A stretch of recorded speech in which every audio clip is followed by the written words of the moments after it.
lifestyle, buong lifestyle. Pati buhay, bagong buhay. Ayun, so masarap yun. Tapos yung karne, papagtan mo ng tokwa. Oo. Yun, tokwa, tapos may ano, oo nga no. Ang problema, mahal daw gulay ngayon eh. Ganun ba? Ayan yun, ito sa balita natin, no? Oo. Anong balita? Eh dahil nga po sa ang balita, marami hong naapektuhan ng frost, yung mga upland vegetables. Ayun. Oh, Ito, tuluyang nasira ng andap. mantakin mo yan. Ang ang pananim sa Mangkayan Benguet dahil sa malamig na panahon. Ayun. Halos namuti daw po ha?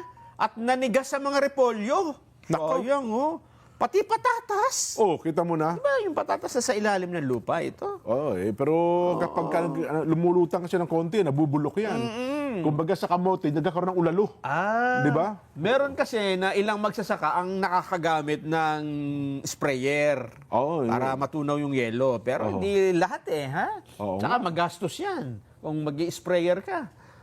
Ayon sa uploader, may nag-upload. Oo. Ayan.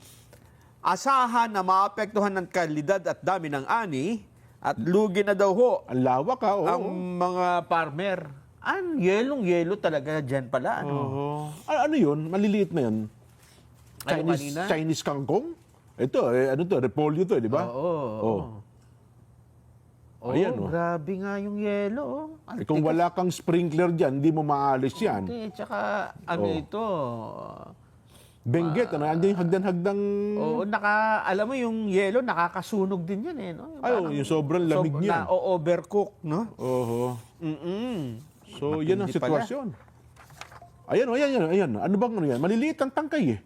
Mukhang damo lang yun. Damo lang yun. Tapos ipinakita kung gaano kakapal yung Akala ko pa naman eh. kung gaano kakapal yung yelo. Akala ko talbos ng sayote. Di ba sa ngayon sa kanila, talbos ng sayote, pwede mo nang ini-steam lang yan eh, di ba? Yes. Oo. Pero Jen, kung mahal ang gulay, dahil nagyelo, actually, yung mga gulay naman na upland, mahal talaga, no? Oo nga. Minsan nagmumura yan pagka masyadong maraming supply, mag-isda ka na lang, ha? Bagay, pwede. Seafoods, Pancit Canton. Oo, Pwede. isda.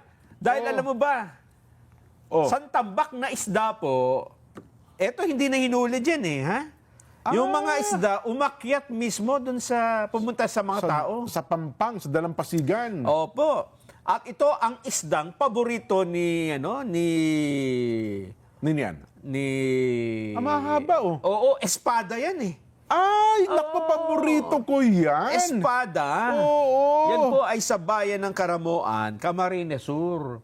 Espada, mahahaba yan, malinamnam yan. Jen. Yes. Yung iba yata, ang alam ko yan, ito yung ginagawang fishball ganun ba? Oo, kasi yung laman nito ay malasa. Malasa ngayon. Pati buntot niya kapag deep fry, pare ko. Espada yan Paliwanag ni Weng Briones. Kilala mo to, si Weng. Yes. Siya po ang tagapagsalita ng BIFAR sa Bicol. Kasalo ko no isang araw yan. Oo. Sa mainit na kape. Ano sabi ni Weng? Natural phenomenon daw po ito. Ba? Dahil sa season ng mga ito. Season talaga nila na So maraming isdang espada ngayon sa kanila. Tuwing season daw ho ng mga espada, ay season rin anya ng mga tinatawag na balaw. Kung Ano saan naman yung ito ang balaw? kinakain ng mga espada. Ayun. So sila ay umaakyat para makakain ng maraming balaw. Aba. Ito rin daw ang dahilan. Kasi yung balaw, di ba sa may Angono, yung balaw-balaw, di ba? Oo. Ito ang dahilan kaya nakita yung dumagsang espada sa baybaying sakop ng Caramoan. Hindi, pero may nilalambat na nila, Oo, kasi siyempre para mahuli mas marami. Sarap niyan. O kaya naman, di ba, hiwa-hiwain mo, no? Tapos sasabawan. Pare ko, sa sarap akin niyan. dyan, yung kinakamatisan ko lang yan. Ayan, yun na nga, oo. Pagka medyo ng konti, mga likabis na isang araw, 2 araw, piprituhin mo ngayon yan. So ito ay hindi na yung mga mangingisda, hindi na pumalaot. Diyan nila sa pampang ng isda. Jackpot naman mga taga-Karamoan, ha? Espada, mahal din yan pagka bilhin mo sa palengke. Oo. Paborito ko tsaka yung anak ko, si Lady Jen, paborito yan. Yung espada. Yung ulo lang yung ano niyan. Swordfish. Oo.